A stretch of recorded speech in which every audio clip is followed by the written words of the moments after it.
Alhamdulillah, alhamdulillahilladzi hadana lihada wa ma kunna linahtadiya laula an hadana Allah. Asyhadu an la ilaha illallah wahdahu la syarika lah, lahul mulku wa lahul hamdu yuhyi wa yumit wa huwa ala kulli syai'in qadir. Wa asyhadu anna Muhammadan abduhu wa rasuluh arsalahu Allahu basyiran wa nadhira wa da'iyan ila Allahi biiznihi wa sirajan munira. Allahumma fasalli wa sallim wa barik ala nabina Muhammadin sallallahu alaihi wasallam. Yulhadiruna ittaqullaha haqqa tuqatih wa la tamutunna illa wa antum muslimun. Fa'lamu anna khairal hadithi kitabullah wa khairal hadi Muhammadin sallallahu alaihi wasallam wa syarral umuri muhdatsatuha wa kullu bid'atin dhalalah wa kullu dhalalatin finnar. Fasma'u qawla ta'ala fil Qur'anil Karim. A'udzu billahi minasy syaithanir rajim. Bismillahirrahmanirrahim. Tabbat yada Abi Lahabin wa tabb, ma aghna anhu maluhu wa ma kasab, sayasla naran dhata lahab, wa imra'atuhu hammalatal hatab, fi jidha hablum min masad. Sadaqallahul azim. Ada 3 kelompok paman Rasul ketika beliau menyampaikan dakwah. Dilihat dari sisi reaksi mereka terhadap datangnya hidayah Allah.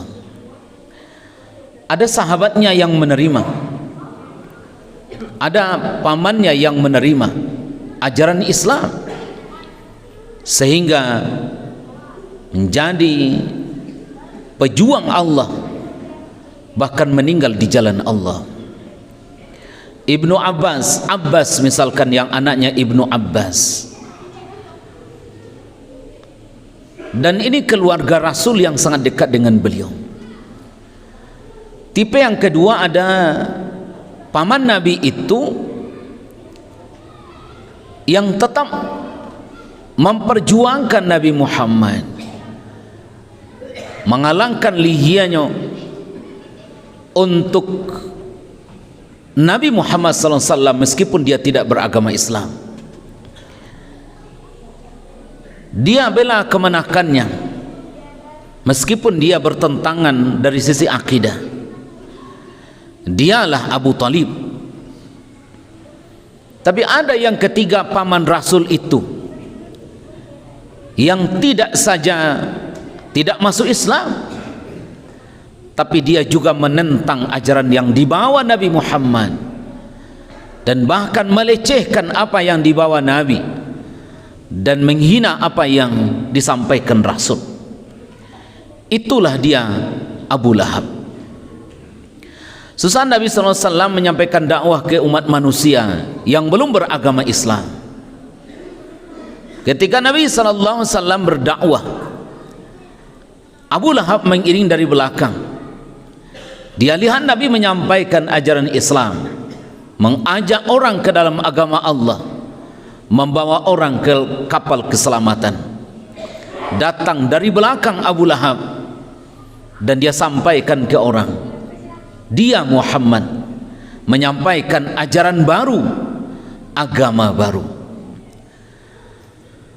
Bapak dan saudara jamaah rahimakumullah, surat ke-111 dalam mushaf Utsmani yang kita baca tadi agaknya masyhur dan bisa kita hafal dan kita sudah hafal, yang menceritakan seorang tokoh di masa Nabi di mana dia penentang agama Allah yang luar biasa, bahkan dijadikan satu surat yang namanya Abu Lahab. Meskipun namanya Abul Uzza, meskipun dia adalah seorang yang namanya bukan Abu Lahab, tapi karena wajahnya yang cerah, karena dia adalah seorang yang berpenampilan yang baik. Akhirnya dia disebut dengan panggilan Abu Lahab. Tapi makna lain dari Abu Lahab itu maknanya adalah api yang bergejolak, seperti halnya api yang sangat panas, yang ketika sudah panas tidak timbul asap lagi. Dan seperti itulah makna lahab itu yang dimiliki seorang Abu Lahab atau Abul Uzza. Bapak dan saudara jamaah Jumat rahimakumullah, seorang tokoh diabadikan Allah dalam Quran bukan karena sebuah kebetulan. Seorang disebut oleh Allah dalam Quran bukan karena ada satu kebetulan, karena Allah mau-maunya, tidak. Tapi tokoh disebutkan oleh Allah, apalagi disebut namanya, karena ada satu hal yang sangat istimewa, apakah dari sisi positif atau sisi negatifnya, atau istimewa dari hal yang bermanfaat atau hal yang merusak, hal yang mendatangkan manfaat atau mendatangkan kemudaratan. Kita tahu Bapak dan Saudara, ketika Nabi berdakwah datanglah Abu Lahab, dan Abu Lahab selalu menguntit Nabi dari belakang, mengikuti Nabi kita, dan beliau mengajak orang kembali ke belakang, melawan apa yang disampaikan Nabi kita, dan menentang ajaran agama Allah.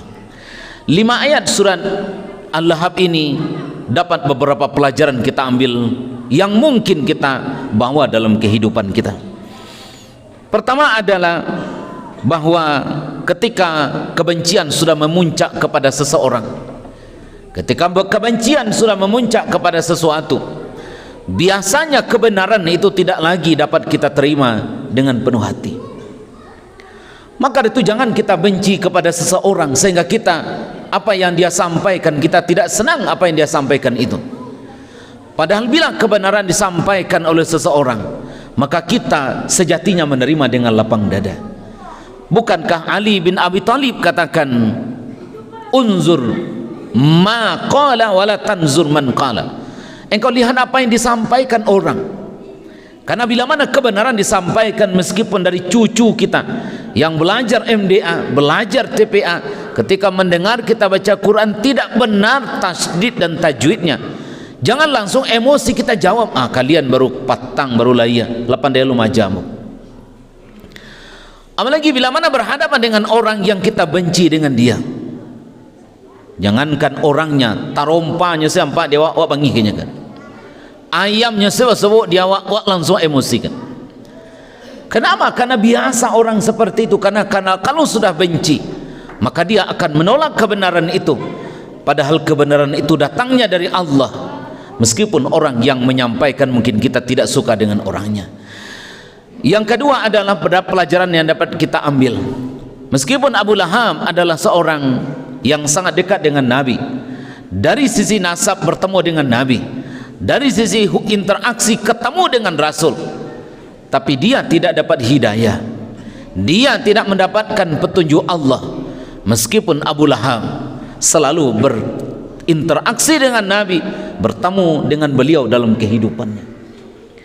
Betapa beruntungnya kita yang tinggal di 5 suku, jauh tuh dari kota Mekah sana, tapi hidayah Allah berikan kepada kita.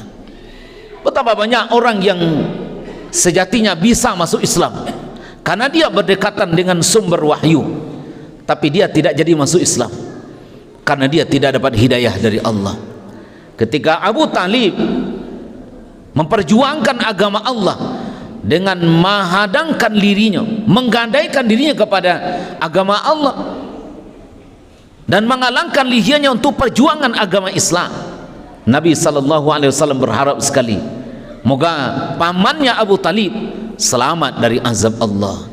Tapi Allah jawab, innaka la tahdi man ahbabta walakinnallaha yahdi man yasha. Maka dari itu sehari-hari jaga bagi kita agama Allah, karena tidak ada yang bisa memastikan bahwa hidayah itu selalu bercokol di hati kita.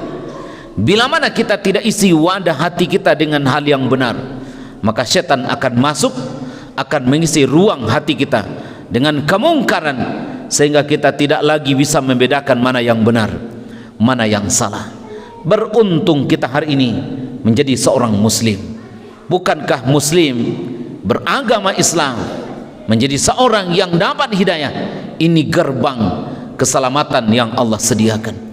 Berbeda dengan orang kafir, betapapun banyak kebajikannya, kebajikan itu bagaikan fata morgana yang tidak ada sama sekali kebajikan itu.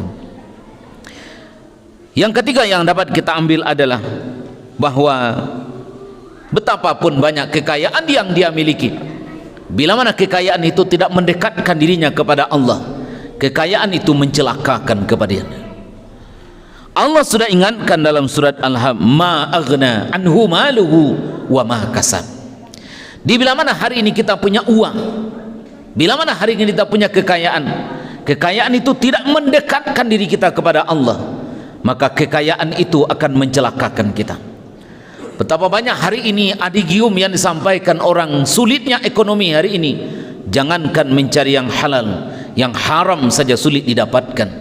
Jangan kita terbawa arus dengan istilah itu, karena dalam agama kita yang kita makan, yang kita pakai, yang kita pergunakan, yang kita dapatkan akan dipertanggungjawabkan kepada Allah Subhanahu wa taala. Ketika kita mendapatkan uang, akan ditanyakan di mana sumbernya, kemana dimanfaatkan. Maka harta sejatinya mendekatkan diri kita kepada Allah Subhanahu wa taala. Bagi orang bertakwa, harta dijadikan wasilah sebagai jalan bagi dia untuk bisa selamat di hadapan Allah nanti. Wasayjannabuhal atqal ladzi yu'ti malahu yatazakka. Orang-orang bertakwa akan dijauhkan oleh Allah dari azab neraka. Mereka menginfakkan hartanya dan mereka jadikan hartanya kekal, karena harta yang dia dapatkan itu dia kekalkan dalam bentuk bersedekah. Maka dari itu banyak sakete itu berbeda. Bila mana hari ini kita sedang membangun, kenapa tidak kita satu sakaki? Indak 1000 batu bata, satu bagaimana? Indak 1000 sak semen, satu sak semen bagaimana? Kenapa? Karena kontribusi kita itu sebagai cara bagi kita untuk mendekatkan diri kita kepada Allah Subhanahu wa taala. Malu awak magiah langsung sudah ada nomor rekening. Malu awak nampak durang sudah disediakan kotak. Kalaupun kita tidak ikut, yang itu juga akan selesai. Kalaupun agama Allah kita tidak ikut serta, maka agama Allah ini akan banyak para pejuangnya. Bila mana hari ini banyak orang melalaikan perintah Allah itu, maka ada pihak tertentu akan ikut serta membantu agama Allah ini. Yang kapan Allah ingatkan dalam ayat ini adalah bila mana istri tidak saleh, ingat istri akan menjadi bencana bagi kita. Seorang suami tidak bertanggung jawab kepada dirinya sendiri, tapi juga bertanggung jawab kepada keluarganya. Wa anzir ashiratakal aqrabin. Ada kewajiban kepada kita untuk menyampaikan yang benar kepada para orang-orang yang di bawah tanggung jawab kita. Makanya Jumat hanya diwajibkan ke laki-laki, tidak diwajibkan kepada perempuan. Karena nanti sampai di rumah sampaikan ke orang yang di bawah tanggung jawab kita bahwa ini perintah agama yang harus kita amalkan, ini yang harus kita lakukan dalam hidup kita. Wa mra'atuhu hammalatal hatab, bersekongkol dalam kemungkaran antara seorang suami dan istri dalam kemungkaran. Ketika suaminya mencuri, dia tidak larang, bahkan dia gembosi, ini baru sedikit, kenapa kau tidak diambil lebih banyak? Betapa banyak hari ini pencuri kotak masjid dilakoni oleh suami istri, yang kadang-kadang anaknya berumur 1-2 tahun dijadikan tumbal untuk ikut serta mencuri uang infak di masjid. Hari ini terjadi dalam kehidupan kita, maka waspada kita. Jangan-jangan tidak jadi masuk surga besok, di istri babiakan pakaian telanjang. Jangan-jangan nanti tidak jadi masuk surga karena kita mengabaikan tanggung jawab kita sebagai kepala rumah tangga. Jangan-jangan tidak jadi masuk surga karena kita senang melihat istri kita bertelanjang, memakai pakaian terbuka aurat, memakai pakaian sempit. Berdosa orang karena istri kita, nanti dia tuntut kepada kita, kenapa kau engkau biarkan saya juga mau jadi orang saleh seperti kamu, tapi kamu biarkan saya, maka hari ini saya tuntut tanggung jawab kepadamu. Al-akhillau yawma idzin ba'duhum li ba'din aduun illal muttaqin. Yang kelima adalah semua peleceh, penghina agama Allah pasti celaka. Orang yang melecehkan Allah, melecehkan agama Allah, melecehkan atribut agama, tunggu masanya dia akan celaka. Barangkali hari ini dia masih berfoya-foya bersenang di dunia, tapi masanya akan datang hukuman Allah. Betapa banyak orang hari ini melakukan perbuatan kemungkaran, melakukan perbuatan syirik, bahkan pelaku syirik pun diperjuangkan haknya sebagai pelaku syirik. Kenapa kok kita tidak sepakat memberantas kemungkaran? Kenapa kok kita bangga melihat orang memberikan sesajen yang mendatangkan murka Allah? Kenapa kita biarkan? Kenapa kok orang yang ingin menegakkan agama Allah menjadi tumbal dan seterusnya? Bila mana ini kita biarkan, tunggu masanya, hukuman Allah akan datang. Seorang presiden Prancis yang terpilih tahun 80-an, ketika dia terpilih, suaranya mayoritas, keluar komentar dari mulutnya, tidak satupun yang bisa membatalkan saya jadi presiden. Bahkan Tuhan pun katanya tidak akan mampu membatalkan saya jadi presiden. Beberapa saat sebelum dia dilantik, masuk rumah sakit, cek kesehatan, ternyata ada yang kurang sehat, diperiksa, karena mau dipersiapkan pelantikan, diperiksa kesehatannya, ternyata ada yang kurang sehat, diperiksa lagi, akhirnya dia mesti dioperasi. Beberapa saat sebelum dilantik, dia akhirnya meninggal dunia kan. Siapa yang bisa tahan, siapa yang bisa jangka dia bisa hidup juga? Tidak ada. Tapi karena dia melecehkan agama Allah, diperlihatkan oleh Allah bahwa dia amat berkuasa. Seorang kaya raya di negara Inggris, karena uangnya sudah sangat banyak keluar dari mulutnya, tidak ada orang yang melebihi kekayaan saya di dunia ini. Bahkan Tuhan pun lebih miskin dari saya kan. Apa yang terjadi sebelum dia meninggal dunia? Ternyata Allah pernampakkan kelihatan kekuasaannya. Satu persatu kekayaannya hilang, terbakar, dicuri orang, bahkan akhirnya dia mati dalam keadaan miskin kan. Yang ketiga, seorang anak muda di negara barat, ketika diingatkan kepada dia, ayo nak, hati-hati bawa mobil, hati-hati bawa kendaraan, ayo tompang nenek nak supaya bisa menjaga engkau. Apa katanya? Tidak ada lagi yang bisa nompang di mobil saya ini kecuali di garasi belakang. Kalaupun Tuhan akan ikut, hanya bisa tinggal dan duduk di garasi. Ternyata Allah perlihatkan tabrakan mobilnya, hancur semua mobilnya kecuali garasi belakang yang tetap utuh kan. Betapa banyak hari ini orang angkuh dan sombong melecehkan agama Islam. Atribut agama dilecehkan. Barangkali kalau hari ini dia masih berjaya, agaknya istidraj, dibiarkan Allah dalam kemungkaran, menunggu masanya datang hukuman Allah, karena dia sudah melawan agama Allah dan Allah itu sendiri.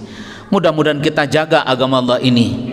Tidak ada untungnya jadi pembangkang seperti Abu Lahab. Bahkan dia mati dalam keadaan tragis. Dia mati dalam keadaan penyakit lerpah, dan dia mati dalam keadaan tidak ada orang yang mau memandikan, tidak ada orang yang mau menyelenggarakan Abu Lahab. Bahkan sudah 3 hari karena sudah busuk tubuhnya. Akhirnya di bawah kamarnya digali kuburan dan dihancurkan sekalian, sehingga dia masuk ke dalam kuburan tanpa dalam proses tertentu. Maka dari itu mari sama-sama kita jaga agama Allah. Di saat banyak orang melecehkan agama Allah, kita perkuat akidah kita, kita perkuat iman kita. Menjaga agama Allah adalah satu keniscayaan dalam hidup kita, satu etikad kita. Agama Allah ini wajib kita pelihara. Fa'tabiru ya ulil absar la'allakum turhamun.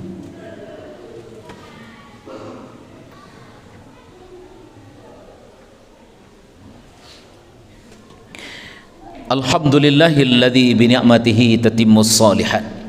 Asyhadu an la ilaha illallah wahdahu la syarikalah. Wa asyhadu anna Muhammadan abduhu wa rasuluh sallallahu alaihi wasallam la nabiyya ba'da. Allahumma salli ala Muhammad wa ala alihi wa sahbihi ajma'in. Il hadiruna ittaqullaha haqqa tuqatih wa la tamutunna illa wa antum muslimun. Sejarah berulang kembali. Meskipun Al-Quran bukanlah kitab sejarah, tapi model-model orang yang Allah ceritakan dalam Al-Quran tidak tertutup kemungkinan akan berulang kembali di masa datang.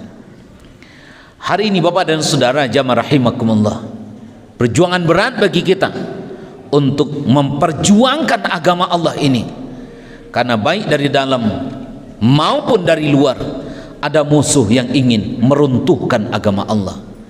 Kalaupun kita salimu suku, ndak surang pun yang satu berjuang memperjuangkan agama Allah, yakin seyakin-yakinnya, toh di daerah sana, daerah Serbia, toh di daerah sana, daerah Ethiopia sana, daerah-daerah miskin di negara Afrika, mereka akan menjadi pejuang agama Allah.